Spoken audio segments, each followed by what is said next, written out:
Vamos a leer, todo aquel que tenga Biblia,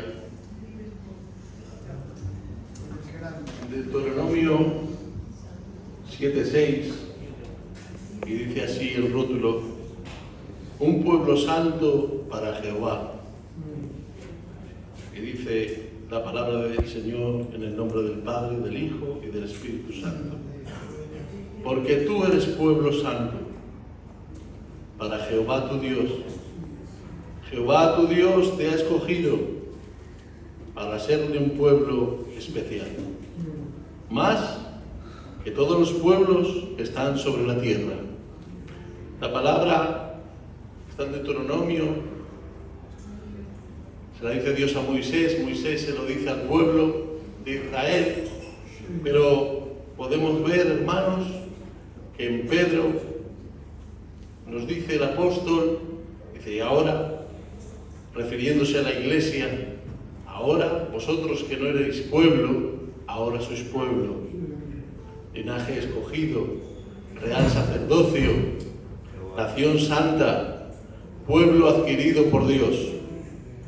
Ya sabemos todos que a lo suyo vino y los suyos nos recibieron, que en Abraham Dios lanzó una promesa diciendo que iban a ser benditas todas las familias de la tierra.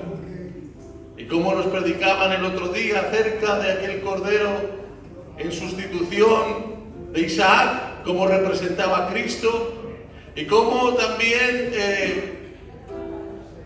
Dios da a su Hijo en la cruz del Calvario para poder rescatarnos, y dice Juan 3:16 que de tal manera amó Dios al mundo que dio a su Hijo unigénito para todo, ya no para Israel, sino para todo aquel que crea en Él, no se pierda, mas tenga vida eterna. Y digo de paso que no solamente Cristo ha muerto para que creamos en Él, sino para que creyendo en Él nos acerquemos a Él, le conozcamos, le amemos y seamos salvos.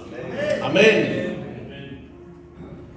Dios desde el principio ya escogió un pueblo, y cuando habla con Abraham hay una serie de promesas, pero también una serie de requerimientos. Y el principal es que sea santo, y su pueblo que sea santo. Dios va a venir a por una iglesia santa, sin mancha y sin arruga. Amén. Amén. Cuando le dice esto en Deuteronomio 7:6 al pueblo, el pueblo parece ser que se vuelve una y otra vez a los ídolos, se vuelve otra vez a pecar. Es un pueblo cabezón, es un pueblo de dura cerviz, dice la palabra, y este patrón se repetía a lo largo de toda la palabra, de generación en generación. El pueblo detrás de los ídolos, de sus deleites, de los deseos de su corazón. Si tienen tiempo, lean el Salmo 107, describe esto más gráficamente, cómo Dios tiene misericordia de ellos, cómo Dios libre a Israel, cómo Dios perdona a Israel, cómo Dios rescata a Israel, pero Israel se vuelve de nuevo la espalda a Dios. No guardaban fidelidad a Dios, tenían una buena temporada y luego lo tiraban todo por la borda. Si estudiamos la palabra podemos ver como un pueblo de Dios, como he dicho, era de dura cerviz, y dice el Señor, de labios me honra, pero su corazón está lejos de mí. Esto era un patrón que se iba repitiendo y repitiendo. Podemos ver en Jeremías como dice, y dieron la espalda a Dios y no tuvieron en cuenta que era Él el que hacía salir la lluvia temprana y la lluvia tardía. Dice en Ezequiel, eras niña, te cuidé, te salvé, te sustenté, te limpié, te ayudé, te vestí, te hiciste mujer, pero te olvidaste de mí, oh Israel. Isaías habla de Israel como una viña cuidada, como una viña mimada, como una viña regada, protegida, pero como una viña desagradecida. Podemos ver cómo su pueblo tiene a Dios como un amuleto a lo largo de toda la palabra, como un remedio de males. Nada más se acuerda de Dios cuando truena, como Santa Bárbara bendita. Cuando hay enfermedad, cuando hay ruina, cuando hay escasez, cuando hay problemas, es cuando realmente vuelven su corazón a Dios. Mientras viven como quieren y les dicta el corazón, y Dios se cansa, Dios se indigna, Dios tapa sus oídos y esconde su rostro. Porque una vez más, como dice la palabra, su pueblo es destruido por falta de conocimiento. Y yo cuando me encontré con este versículo dije, como que falta de conocimiento, si tienen la ley, si tienen a los profetas, si tienen a Abraham, si tienen a Sansón, si tienen a Moisés, si tienen a Josué, ¿cómo no van a tener conocimiento de ti, Señor? Pero no estaba hablando de ese tipo de conocimiento, un conocimiento intelectual.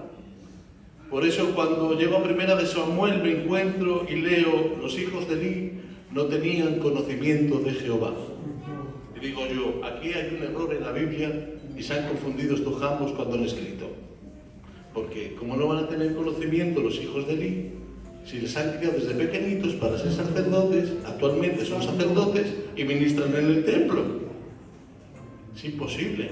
¿Cómo no van a tener conocimiento de Jehová? Y leo de nuevo en la palabra, mi pueblo es destruido por falta de conocimiento. Entonces, al no entender esos versículos, hermanos, lo busqué.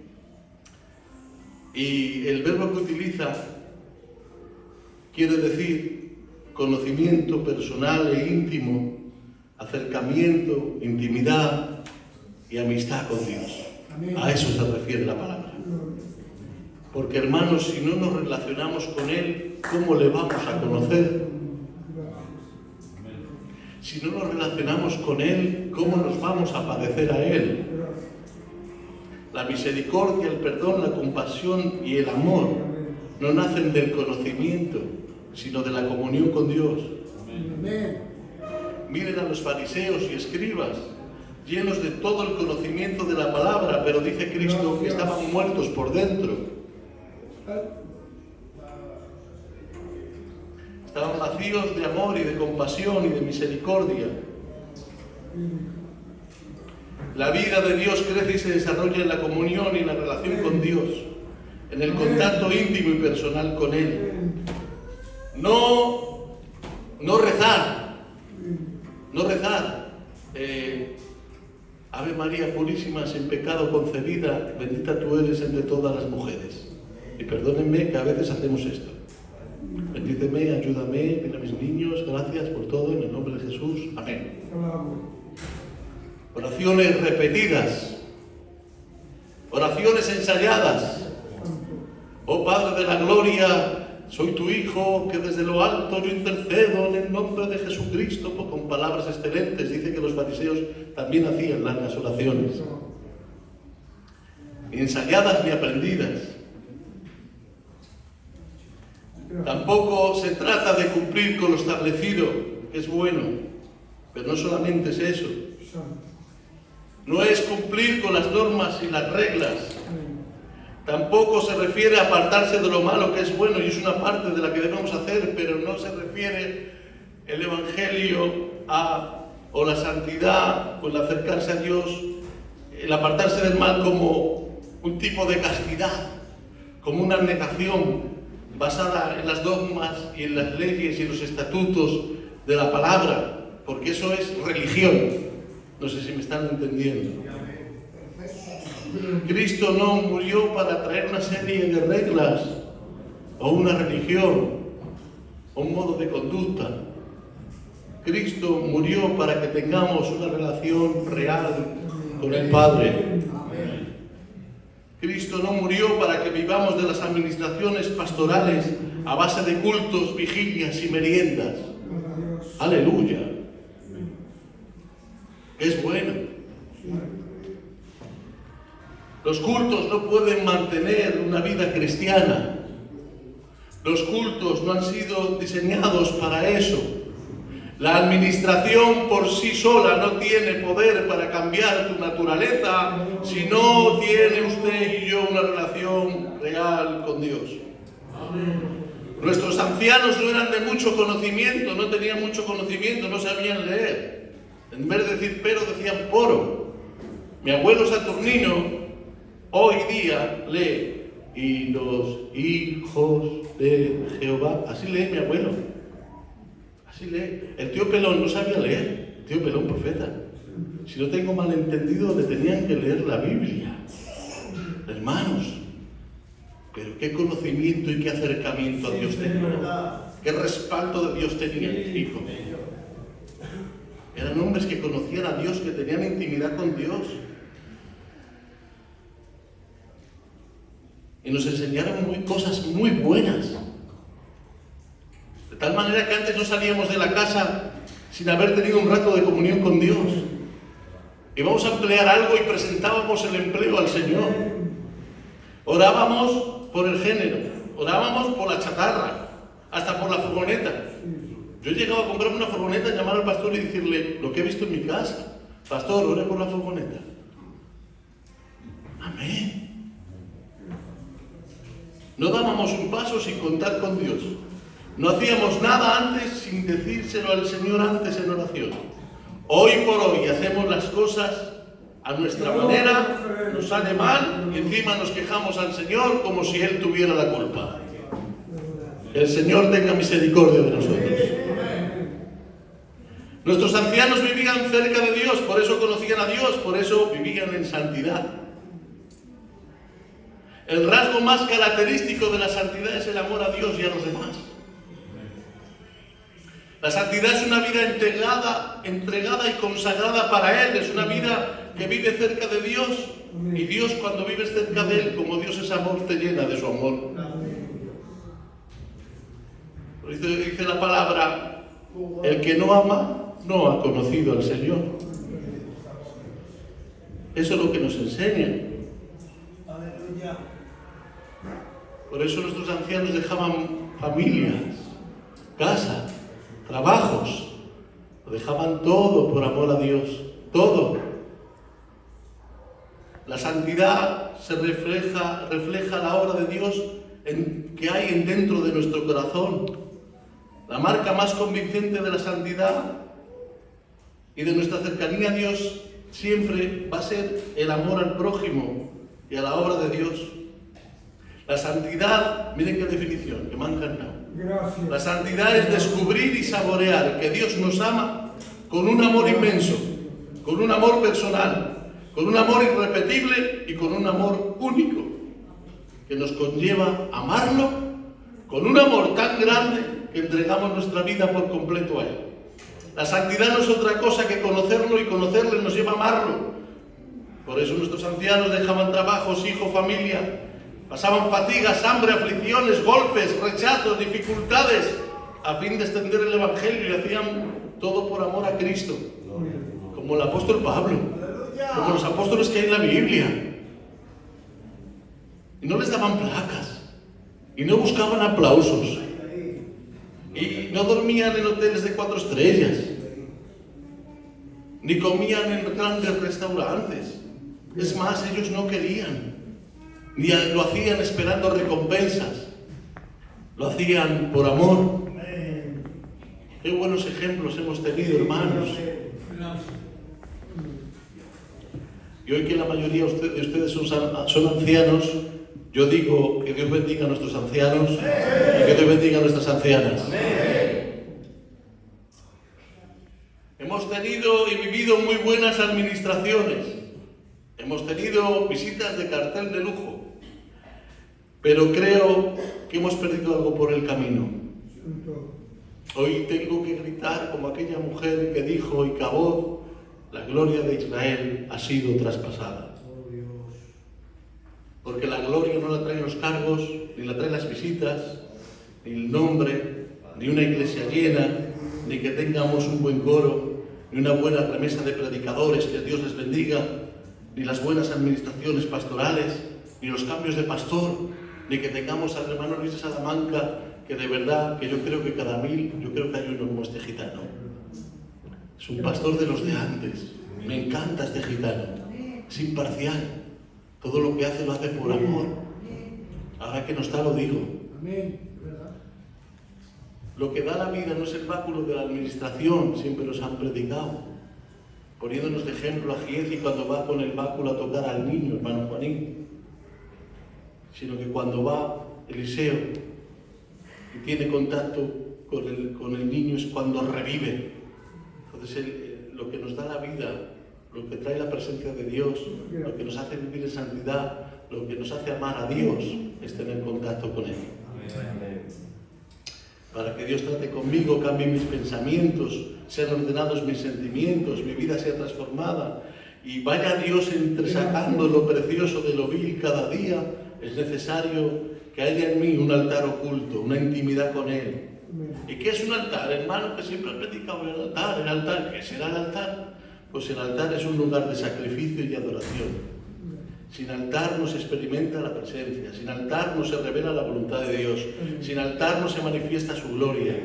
Saúl se hizo un profesional y aprendió a vivir de la administración del pastor David.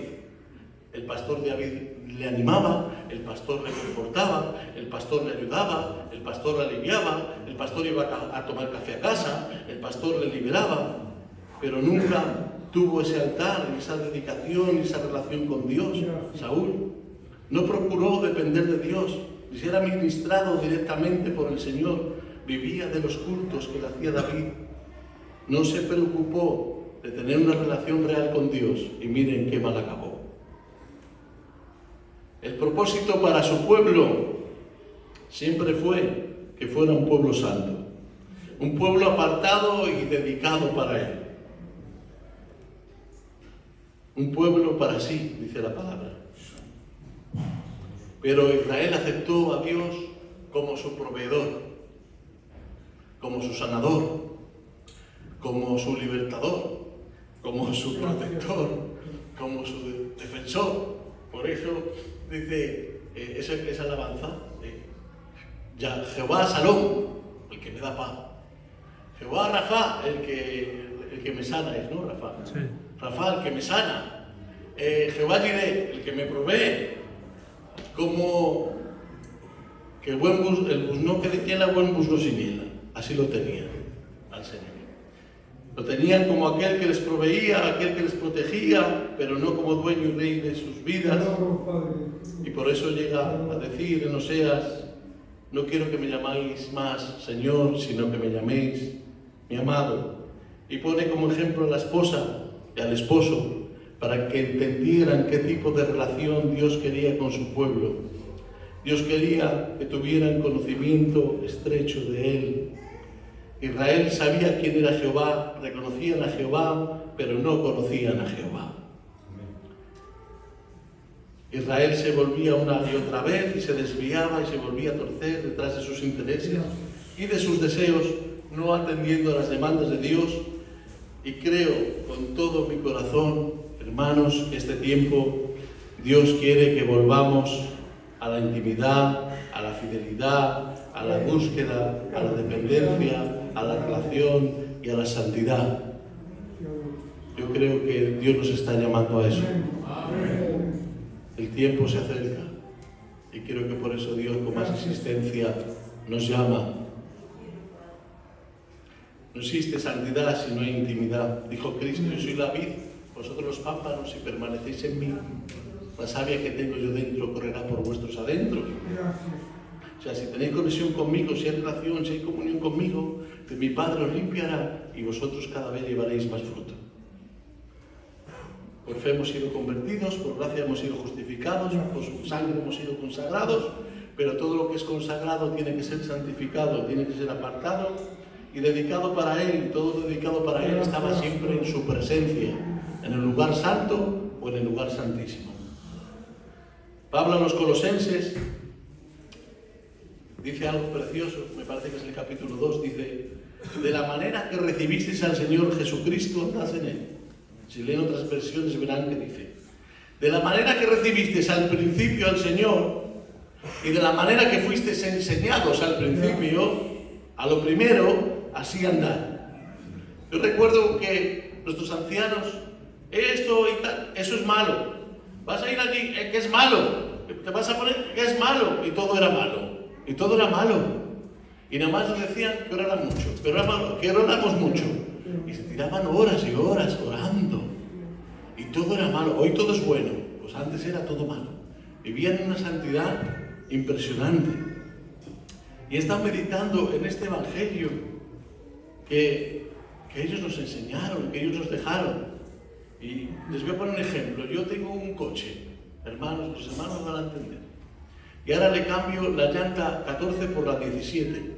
Le bajo la suspensión, lo pinto, le cambio el carburador y ahora yo digo, este coche es el mismo, tiene el mismo bastidor, el mismo modelo, la misma marca, la misma matrícula, en la misma versión, pero en la práctica no es el mismo coche.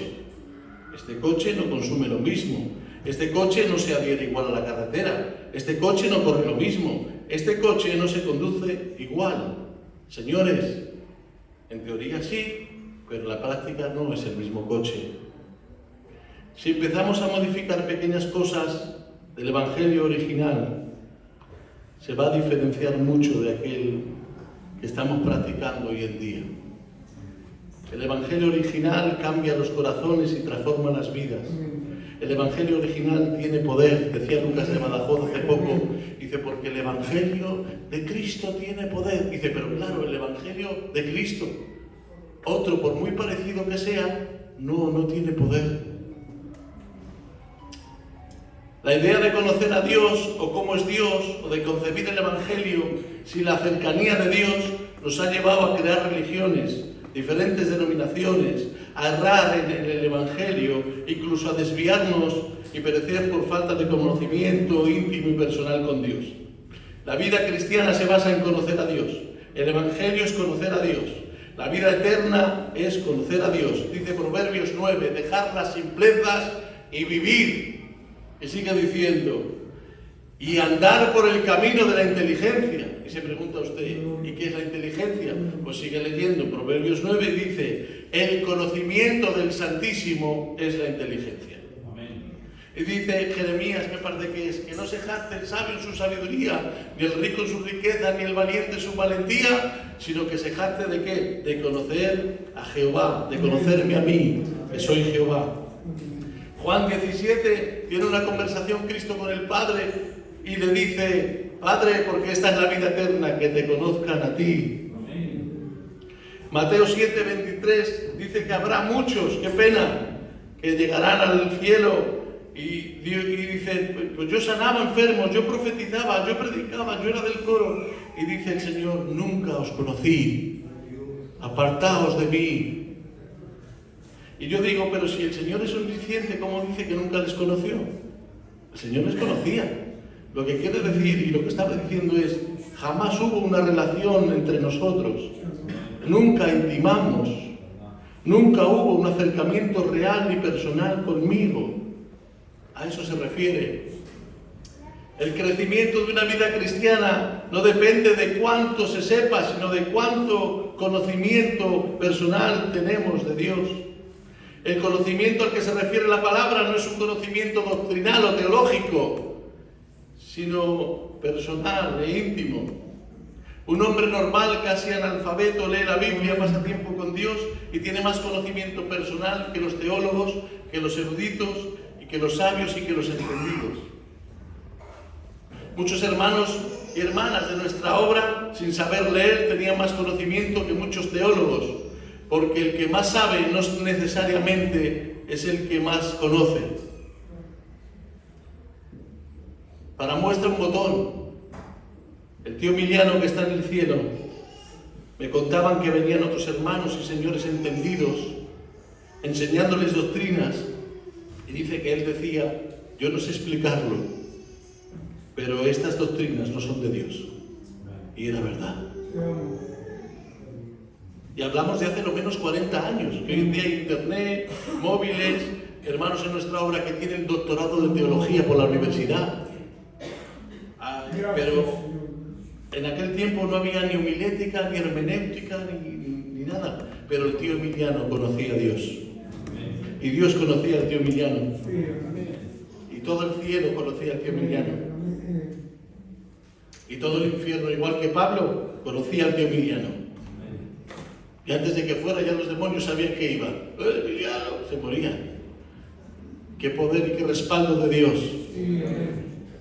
Porque él conocía a Dios. Él vivía cerca de Dios. Para conocer o estimar a alguien, debemos de pasar tiempo con esa persona. Por eso nosotros queremos y estimamos a la gente más cercana, a nuestros amigos, a nuestros familiares. Amén. Dios no quiere una santidad basada en dogmas, mandatos y normas. Dios quiere una santidad basada en un conocimiento íntimo con Él. Las normas y las leyes cambian conductas, pero no pueden cambiar un corazón ni transformar una vida. Gracias a Dios, damos que la profecía de Ezequiel se cumplió y se ha cumplido por medio de Jesucristo. Y Él dice que iba a cambiar nuestros corazones de piedra y poner un corazón de carne. Y ha cambiado nuestro corazón indolente, malo, orgulloso, lascivo y perverso por un corazón justo, compasivo, misericordioso, bueno, honesto, humilde y sensible. Que gloria tenga su nombre. Y no solamente eso, Él nos ha dado un espíritu nuevo, un corazón nuevo y el Espíritu Santo que habita en nosotros, dice Ezequiel, para que lo sintamos, para que le conozcamos, para que podamos acercarnos a Él y así amarle, porque conocer y amar van de la mano. Hay quienes han conocido por carta, hay quienes han conocido por móvil y hoy en día se han querido, se han amado y hoy en día son matrimonio. Amén, hay muchos casos, porque no se puede amar a quien no se conoce. No hace mucho me contaron un caso real, que les veo muy serios, que una chica estaba pedida con un chico y cada vez que salía con él decía a su mamá que no le quiero y lloraba. Decía, es que es feo, es calvo, es gordo, es que no me gusta, mamá, es que no me gusta.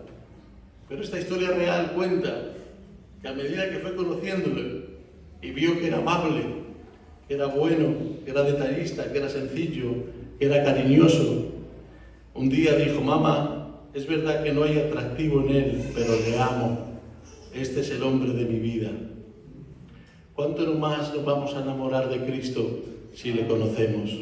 Si entramos en esa dinámica, si entramos en esa intimidad, si entramos en esa cercanía. Es verdad que quizá no sea muy atractivo, jóvenes, el culto y las cosas de Dios. Es más atractivo quizá el mundo, pero quienes hemos conocido el mundo sabemos que por dentro es pudridumbre. Pero dice la palabra, y le veréis sin atractivo para que le deseéis.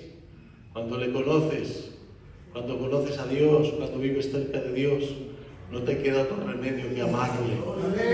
Amén. ¿Está el Jordi por aquí? No le veo. Bueno, si no está mejor. Yo había oído hablar mucho del hermano Jordi y muchas cosas buenas. Y en este tiempo hemos estado compartiendo cosas juntos en varias ocasiones y puedo decir del hermano Jordi que es una columna de la iglesia, que es un verdadero hijo de Dios, que es una de las joyas preciosas, de las muchas joyas preciosas que hay en esta iglesia, que ama la obra de Dios, que le duele la obra de Dios y que conoce a Dios. Créanme.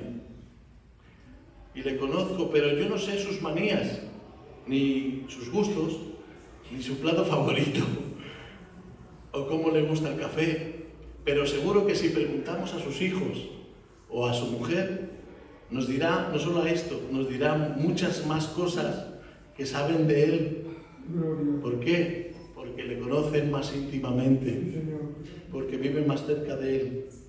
Y yo, meditando en esto, decía, ¿cuánto conozco yo a Dios? ¿Cuánto conocemos a Dios? ¿Le conocemos de lejos o le conocemos de cerca? ¿Cuánto tiempo paso con Él? Que Dios nos ayude. Miren, yo ya he acabado. A lo largo de mi vida en el Señor he hecho muchas oraciones, le he pedido muchas cosas, pero últimamente le estoy diciendo, Señor, que mi objetivo sea solo el de agradarte a ti, Señor, y el de conocerte más. Agradarle a Él y conocerle. Amén. Espero que la palabra les haya hecho bien. Yo predico así calmado. Que Dios bendiga. Amén.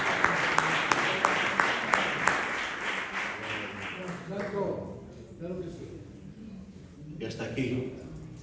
Vamos a sacar una alabanza, vamos a pasar el servicio de la ofrenda y como les he dicho no están los hermanos porque se han ido a Burgos a presentar al hermano Chino y a la hermana Sandra